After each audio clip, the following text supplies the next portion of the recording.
বাগান হয় তাহলে নানা ধরনের বই হচ্ছে এক একটি ফুল। উপন্যাস একটি ফুল, কবিতা একটি ফুল, তার পাশাপাশি যত ধরনের প্রবন্ধ রয়েছে সেগুলোও কিন্তু এক একটি ফুল। আর সেই ফুলগুলোর মধ্যে যেই ফুলগুলো এই সারা বইমেলাকে একদম সুরভিত করে রেখেছে তার মধ্যে অন্যতম একটি ফুল হচ্ছে বিষয়ভিত্তিক বই, যাকে আমরা কখনোই অগ্রাহ্য করতে পারি না। প্রতি বছর বইমেলাতেই কিন্তু নানা বিষয়ের উপর ভিত্তি করে নতুন নতুন বই প্রকাশিত হয়ে থাকে। তাছাড়া পুরনো অনেক বইও কিন্তু সেভাবে প্রকাশিত হয়, যেগুলোকে একটি নির্দিষ্ট বিষয়কে প্রাধান্য দিয়েই কিন্তু লেখা হয়ে থাকে বা প্রকাশ করা হয়ে থাকে। যেমন আপনি একটি নির্দিষ্ট বিষয়ে যদি জ্ঞান আহরণ করতে চান তখন কিন্তু আপনি সেই বিষয়ের বইটিও বইমেলায় ঘুরে পেয়ে যাবেন। বিজ্ঞান থেকে শুরু করে দর্শন, ইতিহাস বা অর্থনীতি বা নির্দিষ্ট যে কোনো বিষয়ের জ্ঞান অর্জনের জন্য কিন্তু বিষয়ভিত্তিক বইয়ের গুরুত্ব অনেক। প্রতি বছরই সেই গুরুত্বর কথা বিবেচনা করে বা গবেষণায় কাজে ব্যবহারের জন্য নিজের বিভিন্ন বিষয়ের জ্ঞান অর্জনের জন্য, শিক্ষাকে আরও বেশি সমৃদ্ধ করার জন্য কিন্তু এসব বই প্রকাশ পাওয়ার পাশাপাশি অনেক পাঠক কিন্তু সেগুলো সংগ্রহও করেন। কিন্তু প্রতি বছর বইমেলাতেই আমরা সেই বইগুলোর সংখ্যা কিন্তু কম দেখি। আমরা দেখি উপন্যাস, কবিতা বা বিভিন্ন ছোট গল্পের আড়ালে এই ধরনের শিক্ষামূলক বইগুলো কিন্তু অনেকটা আড়ালেই রয়ে যায়, অনেকটা কারো চোখের সামনে থেকেও। আবার অনেকে সেই বইগুলিকে নিয়ে খুব একটা কথা বলেন না বা বিক্রিও খুব একটা সেরকম হয় না। আর সেই দিক থেকে আমরা দেখি প্রকাশকদেরও এই ধরনের বইয়ের প্রতি আগ্রহটা কিছু কম থাকে। কিন্তু কেন কম থাকে? এই যে এত প্রয়োজনীয় একটা জিনিস, যেই ফুলগুলো বাগানকে সমৃদ্ধ করছে, বাগানকে সুরভিত করছে, সেই ফুলগুলোর মধ্যে একটি ফুল নিয়ে কেন এত অবহেলা? সেই বিষয়গুলি নিয়ে আজ কথা বলবো। প্রাণের বইমেলায় স্বাগত জানাচ্ছি। প্রাণের বইমেলায় আজ আমরা কথা বলবো বিষয়ভিত্তিক বই নিয়ে। আর এই বিষয়ে আলোচনার জন্য আমার সঙ্গে যুক্ত আছেন লেখক ও নির্মাতা মানিক মানবিক। দাদা ভালো আছেন? দাদা, আমরা আসলে আজকে বইমেলায় আপনাকে স্বাগত জানাচ্ছি। পাশাপাশি আপনি তো শুনছিলেন যে আমরা আসলে বিষয়ভিত্তিক বই নিয়ে আজ আমরা কথা বলবো। বিষয়ভিত্তিক বই নিয়ে কথা বলতে গেলেই প্রথমে আপনার কাছে জানতে চাইবো এই বইগুলোর প্রয়োজনীয়তাটা আসলে কতটুকু? না, যে কোনো বিষয়ে ডিটেল ধারণা পেতে হলে তো ওই বিষয়ে লেখা যেসব ডিটেল বই আছে সেগুলো তো পড়তেই হবে। সেক্ষেত্রে তো এই বিষয়ে যেসব গবেষণা আছে, যেমন ধর যে বিজ্ঞান বিষয়ে আপনি যে জানতে চান, নর্মালি আমাদের যে কারিকুলামে যে বিজ্ঞানের বইগুলো থাকে এগুলো দিয়ে তো খুব ডিটেল জানা সম্ভব না। ক্লাসে যে বইগুলো পড়ি এগুলো দিয়ে হিস্ট্রি যেগুলো থাকে সেগুলো সম্পর্কে একটা ভাষা একটা ধারণা আমরা পাই। কিন্তু যদি ধরেন আপনি মুঘল সাম্রাজ্যের ইতিহাস জানতে চান তাহলে টু দ্য পয়েন্টে দেখা যাবে যে একদম বিশ্ববিখ্যাত আব্রাহাম ইলারি লেখার বই আছে, যে মুঘল সাম্রাজ্যের উত্থান এবং পতন। এই ধরনের বইগুলো যদি আপনি পড়তে চান তাহলে কিন্তু আপনাকে এই ধরনের বই লাগবে। এই জ্ঞান অর্জন করতে হলে এই ধরনের বই লাগবে। সেটা খুব দরকার যে কোনো পাঠকের জন্য, যে কোনো গবেষকের জন্য, যারা এই বিষয়ে ইন্টারেস্ট তাদের জন্য খুব দরকার। সে শুধু এগুলো না, মানে অন্য যে কোনো বিষয়ে ডিটেল জানতে হলে তো অবশ্যই এই ধরনের বই খুব দরকার। বইমেলা এই ধরনের বই প্রকাশের ক্ষেত্রে কতটা ভূমিকা রাখছে? এই ধরনের বই আমার ধারণা যে খুব, বইমেলা তো আসলে নিজে কোনো প্রকাশক না, বা বাংলা একাডেমি তো বইমেলা উপলক্ষে এই ধরনের কোনো তাদের পদক্ষেপ নেই যে আমরা এই ধরনের বিষয়ভিত্তিক কিছু বই আমরা বের করবো। এই ধরনের কোনো পদক্ষেপ আছে বলে আমার জানা নেই। কিন্তু আমাদের এখানে ওই ধরনের কি প্রকাশনা আছে আমি ঠিক অতটা জানি না। ইউপিএল কিছু কাজ করে, বাংলা একাডেমি নিজস্ব উদ্যোগে কিছু কাজ করে, কিন্তু সত্যিকার অর্থে বিষয়ভিত্তিক বই প্রকাশনার ক্ষেত্রে খুব একটা যে মানে আপনাকে নজর কাড়ে এমন কোনো উদ্যোগ আছে আমার মনে হয় না। তাহলে বইমেলায় যাতে আরও বেশি এই ধরনের বই প্রকাশ পায় সেজন্য আসলে উদ্যোগটা কীরকম নেওয়া উচিত? উদ্যোগটা তো ডেফিনেটলি ব্যক্তি পর্যায়ে হোক, রাষ্ট্রীয় পর্যায়ে হোক, কারো না কারো তো উদ্যোগ নেওয়া উচিত। যেমন ধরেন আমাদের এখানে সারা বিশ্বেই আজকে বিজ্ঞান প্রযুক্তি যে জায়গায় যাচ্ছে, ক্রমশ দিনকে দিন এগিয়ে যাচ্ছে, সেই সব জায়গা থেকে আমরা যদি আমাদের দিকে দেখি, আমাদের যে এই জেনারেশন বা আমাদের বিগত জেনারেশন যাদের কথাই আমরা বলি, বিজ্ঞানের বিষয়ে খুব ভালো ধারণা আছে আমার মনে হয় না। আপনি দেখবেন বিজ্ঞানে পাশ করা একটা ছেলে এমন কথা বলবে, শুনলে আপনি ভাববেন ও বিজ্ঞানে কেমন করে পড়াশোনা করলো। এর কারণই হচ্ছে সে আসলে পাশ করার জন্য কিছু পড়াশোনা করে। সে ক্লাসে যে কারিকুলামের যে বইগুলো থাকে এগুলো পড়ে এবং এগুলো মুখস্থ করে সে গিয়ে পরীক্ষা দিয়ে আসে। তাতে দেখা যায় যে তার হয়তো পাস নাম্বার হয় বা যে তথাকথিত আমাদের এখানে যাদেরকে বলা হয়, খুব ছাত্র আর কি, বা ভালো ছাত্র বলা হয়, বা যারা খুব স্টার মার্কস পায়, সেটা তো হওয়া সম্ভব, কিন্তু সত্যিকার প্রকৃত জ্ঞান অন্বেষণের জন্য তো আসলে টু দ্য পয়েন্টে বিষয়ভিত্তিক বই পড়ার দরকার। আমি দর্শন পড়তে চাই, তাহলে দর্শনের কী আছে, দর্শনের কোন সাইডটা নিয়ে আমি পড়াশোনা করতে চাই, সেই বিষয়ে আমাদের বাংলাদেশে কী বই আছে। বাংলাদেশে নাই, তাহলে কী হবে? বাংলাদেশে না থাকলে তখন আমাকে কী করতে হবে? তাহলে আমাকে বাইরের দেশ থেকে নিতে হবে। এখন বাইরের দেশের বইগুলো কি আমাদের এখানে অ্যাভেলেবেল? এখন ধরনের পেঙ্গুইন যে ধরনের বই বের করে, সেটা কি আমাদের এখানে অ্যাভেলেবেল? বা সেগুলো ইংরেজিতে, একটা সবাই ইংরেজি জানবে বুঝবে, এটা কিন্তু ভাবার কোনো কারণ নেই। আমরা যেহেতু বাঙালি, আমাদের যেহেতু ইংরেজি একটা ভিন্ন ভাষা, আমাদেরকে সেটা যারা জানে, যারা বোঝে, তাদেরকে তো ডেফিনেটলি ভালো স্টুডেন্ট হতে হয়। সেটা তো সবাই পারবে না। কিন্তু এই যে বিদেশি যে বইগুলো আছে, ধরেন গবেষণার যেসব বইটই আছে, এগুলো তো সঠিক অনুবাদও দরকার, সেই অনুবাদটাও তো হয় না। ওই বইটাও যদি কেউ কিনতে চায়, পেঙ্গুইনের একটা বই কিনতে গেলে অনেক টাকা লাগবে, সেটা বাংলাদেশে আপনি সহজে পাবেন না। তারপরে তাহলে আপনি কি চাইবেন? তাহলে বাংলাদেশের একটা ভাষা আপনি চাইবেন, সেটা তো পাওয়া যাচ্ছে না। তাহলে কি হবে? সেই বিশ্ব যে জ্ঞানের ভাণ্ডার, যে বিশাল উন্মুক্ত যে পৃথিবী, তার যে জ্ঞানের ভাণ্ডার, সেখানে আপনি কীভাবে দাঁড়াচ্ছেন, বা আপনি কেমন করে সেখানে ঢুকছেন, অন্বেষণটা কীভাবে হচ্ছে? দাদা, আপনি তো বলছিলেন প্রয়োজনীয়তা অবশ্যই আছে, কিন্তু বর্তমানে প্রযুক্তিগত দিক থেকে সব কিছু যতটা এগিয়ে গেছে, আমরা খুব সহজেই হয়তো বা ইন্টারনেটে সার্চ দিলে যে কোনো বিষয় সম্পর্কে জানতে পারি। সেক্ষেত্রে বই কি আমাদের ততটা সহযোগিতা করবে, বা বইয়ের প্রতি যারা শিখতে চায় তাদের আগ্রহটা কি ততটা থাকবে? না, দেখেন, এই ধরনের আপনি যে বিষয়ভিত্তিক বইয়ের কথা বলছেন, এইটা যার দরকার আসলে সে নিজের উদ্যোগে খুঁজে নেবে। এটা এমন না যে ধরুন একটা আপনি উপন্যাস লিখলেন, উপন্যাসটা একটা প্রচার করলেন, এটা কেউ কিনলো বা অনেকেই কিনলো, কিন্তু বিষয়ভিত্তিক বই যেগুলোর কথা আপনি বলছেন, এইটা যার প্রয়োজন সে খুঁজে নেবে। কিন্তু ঘটনা হচ্ছে যে আমি খুঁজে নেব ঠিকই, কিন্তু সেটা আমার জন্য এই তথ্যের প্রবাহটা অবাধ হতে হবে, সহজ হতে হবে। হয়তো আমার জন্য বা আমার জেনারেশনের জন্য সেটা অনেক সহজ হবে। দাদা, আপনি তো একজন লেখক এবং নির্মাতা, তো আপনার নিজের লেখার কথা যদি জানতে চাই, আপনার কি কখনো এই ধরনের বিষয়ভিত্তিক কোনো কিছু লেখা হয়েছে?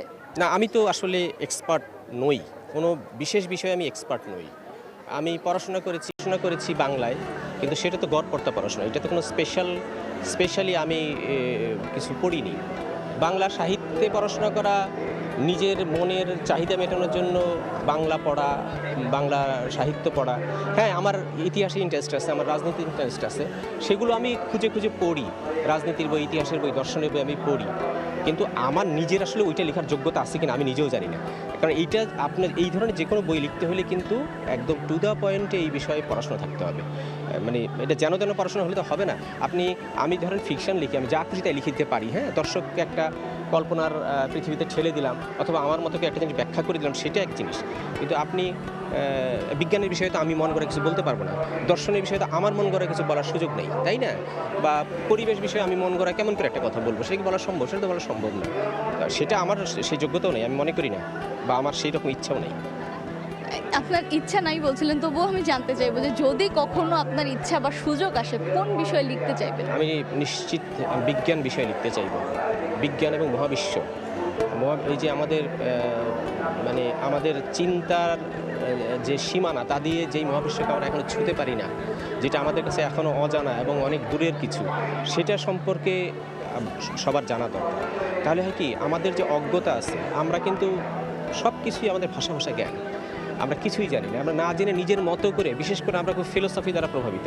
আমি যে ফিলোসফি বিশ্বাস করি, সেই ফিলোসফি দিয়ে আমি একটা ব্যাখ্যা বলে দিই, কিন্তু বাস্তবতা তো তা না।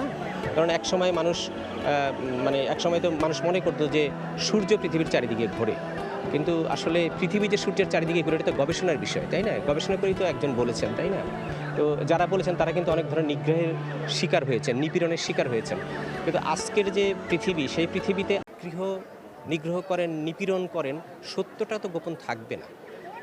তো সেই জন্য আমার খুব ইন্টারেস্টিং বিষয় হচ্ছে বিজ্ঞান এবং মহাবিশ্ব, জ্যোতির্বিদ্যা, এগুলো আমার খুব ইন্টারেস্ট। আমার যদি যোগ্যতা থাকে, তাহলে হয়তো আমি এইসব বিষয়ে লেখাপড়া করতাম বা লিখতাম। আমরা আপনার লেখালেখির বিষয়ে আরও জানবো, তবে এই মুহূর্তে আমি বিষয়ভিত্তিক যে বইটা নিয়ে আরও একটা প্রশ্ন করতে চাই। সেটা হচ্ছে, আপনার কি মনে হয় যে প্রকাশকদের তরফ থেকে এই ধরনের বই মেলায় প্রকাশের ক্ষেত্রে কিছুটা অনীহা আছে? এটা তো বলার অপেক্ষা রাখে না। প্রকাশকরা ডেফিনেটলি শুধু নিজের ব্যবসাটাই দেখে। ওই ধরনের প্রকাশক যদি থাকে, ধরেন মুক্তধারা যে প্রকাশক ছিলেন, যার উদ্যোগে প্রথম এই যে বইমেলাটা শুরু হয় আর কি, যার উদ্যোগে, তা ওই ধরনের যদি কোনো প্রকাশক থাকেন যিনি সত্যিকার অর্থে চান, নিজের থেকে যার তাগিদ আছে, যিনি আমাদের সমাজের জন্য কিছু করতে চান, আমাদের বাংলাদেশের তরুণ প্রজন্মের জন্য কিছু করতে চান, এই ধরনের যাদের দেশপ্রেম আছে বা ওই ধরনের সচেতন একজন প্রকাশক যদি থাকে, তাহলে হয়তো আমরা এই ধরনের বই পাবো। তাছাড়া পাওয়ার খুব সুযোগ আছে আমি মনে করি না, প্রায় সবাই নিজের ব্যবসাটাই দেখে। দাদা, এবার একটু জানতে চাইবো, আপনি এবছর কি ধরনের বই উপহার দিচ্ছেন আপনার পাঠকদের উদ্দেশ্যে? আমি তো এবার একটা গল্পের বই প্রকাশিত হয়েছে। গল্পের বইটির নাম হচ্ছে দীপাবলির রাতে নিষ্প্রদীপ একা। এটি প্রকাশ করেছে এশিয়া পাবলিকেশনস, স্টল নাম্বার 561 থেকে 564। এটি আসলে 9টি গল্পের একটি সংকলন। এটি একদমই আমাদের মানে আমাদের যাপিত জীবনেরই গল্প, কিন্তু প্রত্যেক লেখকের নিজস্ব একটা দৃষ্টিভঙ্গি থাকে। সব গল্পই কিন্তু দেখবেন যে আপনি একটা গল্প শুনলেন, যখন আপনি আবার গল্পটা বলবেন, আপনি খেয়াল করলে দেখবেন যে গল্পটা চেঞ্জ হয়ে গেছে। দাদা, আপনার বইটা সম্পর্কে আমরা আরও জানবো। এই পর্যায়ে ছোট্ট একটি বিরতি নিতে চাইছি। বিরতি নিয়ে ফিরবো আবার লেখক এবং নির্মাতার সাথে তার লেখা বইটি সম্পর্কে জানতে। তবে এই পর্যায়ে প্রাণের মেলা থেকে নিচ্ছি ছোট্ট একটি বিরতি। সে পর্যন্ত সঙ্গে থাকুন সময়।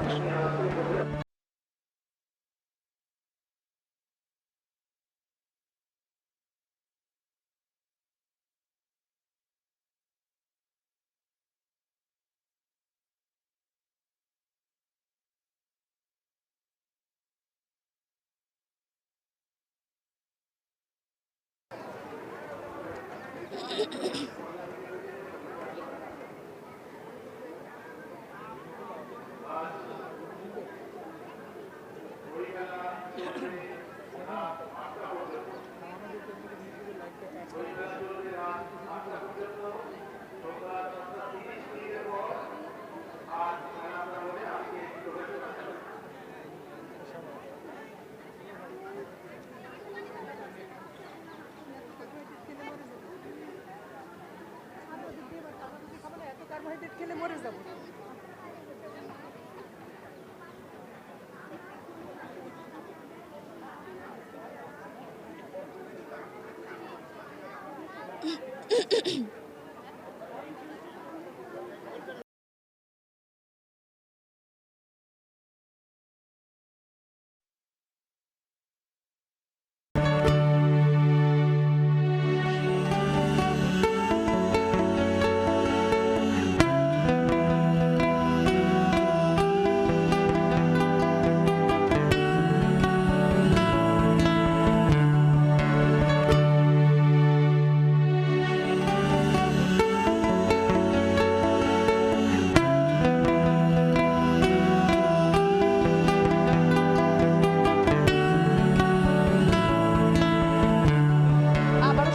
প্রাণের বইমেলায় কথা বলছিলাম বিশ্বভিত্তিক বই নিয়ে। তাছাড়া আমার সঙ্গে উপস্থিত ছিলেন লেখক মানিক মানবিক। দাদা, আপনাকে আবারও স্বাগত জানাচ্ছি। আমরা জানছিলাম আপনার বইটি সম্পর্কে, যে বইটি এবারের বইমেলায় এসেছে সে বিষয়ে আরও জানতে চাইব। বলছিলাম যে আমার বইটি আসলে গল্পের বই। এটি 9টি গল্পের একটি সংকলন। এই গল্পগুলি একদমই আমাদের মানে আমাদের যে সমাজ বাস্তবতা, আমাদের পারিবারিক জীবন, তারই গল্প। তো এটা হয়তো যে কোনো পাঠকই এটা প্রশ্নটা সে হয়তো করতে পারে যে এই গল্প সবাই লিখছে, আপনার গল্প কি? আমার গল্প বিশেষ কিছু নয়, আমি এটা বলবো যে কিন্তু আমার দেখার দৃষ্টিভঙ্গি এবং আমার উপস্থাপন হয়তো এইটাই একটু আলাদা। আমার তো ধারণা যে পাঠকের হয়তো গল্পগুলো ভালো লাগবে, এই আর কি গল্পের বই সম্পর্কে বলতে গেলে। আপনার এই পর্যন্ত বইমেলা কেন্দ্রে কতগুলো বই এসেছে? আমার 3টি বই প্রকাশিত হয়েছে এই পর্যন্ত। আমি আসলে 19 সাল থেকে শুরু করি। 19-এ আমার প্রথম একটি কবিতার বই বের হয়, সেটির নাম ছিল কোথাও তো নেই কেউ। এটি 19-এ বের হয়। এরপরে 1 বছর গ্যাপ, 21-এ আমার বই একটা বের হয়, সেটার নাম হচ্ছে একটা উপন্যাস, সেটার নাম হচ্ছে জীবন যৌবন এবং জলাঞ্জলি। এবং তারপরে তো কোভিডের একটা বড় সময় গেল এবং আমার নিজেরও কাজকর্ম, বিশেষ করে আমি যে কাজ করি, নাটক সিনেমার যেসব কাজ করি, সেসব কাজের একটা ব্যস্ততাও থাকে আমাদের। সেই সব মিলে আমি এবার একটা গল্পের বই লিখে শেষ করতে পারলাম এবং সেটা প্রকাশিত হয়েছে এশিয়ান পাবলিকেশনস থেকে। দাদা, আপনি তো সিনেমা এবং নাট্য নির্মাতা, সেখান থেকে সরে এসে কেন মনে হলো যে বই লিখবেন? এই বই লেখার অনুপ্রেরণার পেছনের গল্পটা জানতে চাই। না, একটা কি হয়, আপনি যখন পড়বেন, আপনার পড়তে পড়তে এক সময় আপনার মনে হবে যে আপনি লিখবেন। এটা কিন্তু হয়, আপনি যখন অনেক পড়তে থাকবেন এক সময় মনে হবে আমি কিছু লিখি। আরেকটা কি, বেসিক্যালি আমার যেটা হয়েছিল, আমি এসে নিজেকে আবিষ্কার করার চেষ্টা করেছিলাম যে মানে আমি লিখতে পারি কিনা, লেখাটা আমার হয় কিনা। হয়তো আমি টেলিভিশনের জন্য লিখি, আমি সিনেমার জন্য লিখি, কিন্তু সত্যিকার অর্থে যে লিখিত সাহিত্য, যেটা সাহিত্য চর্চা করার কথা বলা হয়, সেটা আমি পারি কিনা, এই আবিষ্কার করতে গিয়ে আমার আসলে লেখালেখি শুরু এরকম। আচ্ছা, আমরা খুব কমই এরকম পাই যারা লিখেন এবং একই সাথে নির্মাণ করেন। হয় কেউ শুধু লিখেন বা কেউ শুধু নির্মাণ করেন। খুব কম মানুষ আমরা পাই এতটা গুণী যারা লিখেন এবং নির্মাণ করেন। এই যে দুইটারকে যদি আপনি আলাদা করেন, তা আলাদাটা যদি এক বাক্যে করতে চান কিভাবে করবেন? না, এটা আসলে আলাদা, মানে আলাদা আসলে করার কিছু নাই, কারণ দুইটাই তো আসলে ক্রিয়েশন। এখন ধরেন দুইটার ফরম্যাট ভিন্ন। একটা হচ্ছে আপনার লেখার টেবিলে বসে একান্ত ব্যক্তিগত উদ্যোগে আপনি লিখে ফেলতে পারেন। আপনি যেটা আপনি গল্প লিখতে চান, আপনি উপন্যাস লিখতে চান, আপনি কবিতা লিখতে চান, সেটা একান্তই আপনার একদম নিজের পরিশ্রম লব্ধ কাজ। কিন্তু আপনি যখন সিনেমা বা নাটক করতে যাবেন তখন এটা কিন্তু একটা টিম ওয়ার্ক। মানে এখানে আপনার গল্প থাকে, এখানে পারফর্মার থাকে, এখানে আপনার ক্রু থাকে, মানে ক্যামেরা ক্রু থাকে, লাইটস ক্রু থাকে, এডিটিং প্যানেল থাকে, আয়োজন থাকে, প্রোডাকশন ম্যানেজারের একটা কাজ থাকে, শুটিং লোকেশন থাকে, অনেক কিছু থাকে। মানে ওইটা অনেক ওয়াইড, অনেক বড় আর কি, মানে বড় ওই অর্থে আর কি, কর্মযজ্ঞটা অনেক বড়। কিন্তু লেখার কর্মযজ্ঞটা তো আসলে একান্ত ব্যক্তিগত, একজন লেখক তার লেখার টেবিলে বসে লিখে। দুটি জগতের মধ্যে কোন জগৎটার মধ্যে আপনি নিজেকে বেশি অনুভব করতে পারেন? একটা কি হয়, মানে এটার আসলে আলাদা কোনো উত্তর নাই। বিষয়টা এরকম, আমি আসলে যেটা মানে আমি আসলে সবই এনজয় করি। ধরেন আমি যখন ক্যামেরার কাজ করি, পেছনে কাজ করি, সেটাও আমি খুব এনজয় করি। আর লেখালেখিটাও আমি খুবই এনজয় করি। মানে কোনোটার সাথে কোনো আসলে প্রভেদ বা কোনোটার সাথে কোনো প্রতিদ্বন্দ্বিতা নেই। মানে দুইটাই আমার খুব প্রিয়।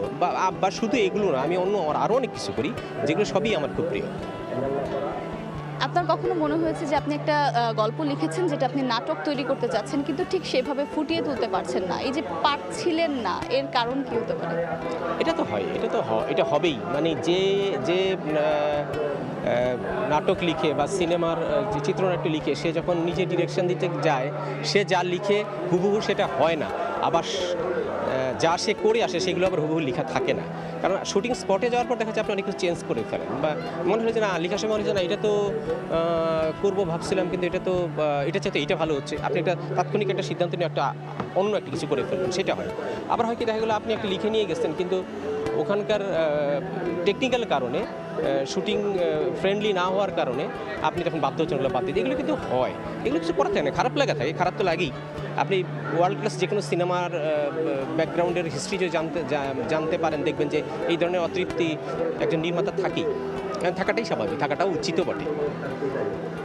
দাদা, আপনার বই সম্পর্কে জানলাম, আপনার লেখার সম্পর্কে জানলাম। আমাদের সময় দেওয়ার জন্য আপনাকে অসংখ্য ধন্যবাদ জানাচ্ছি।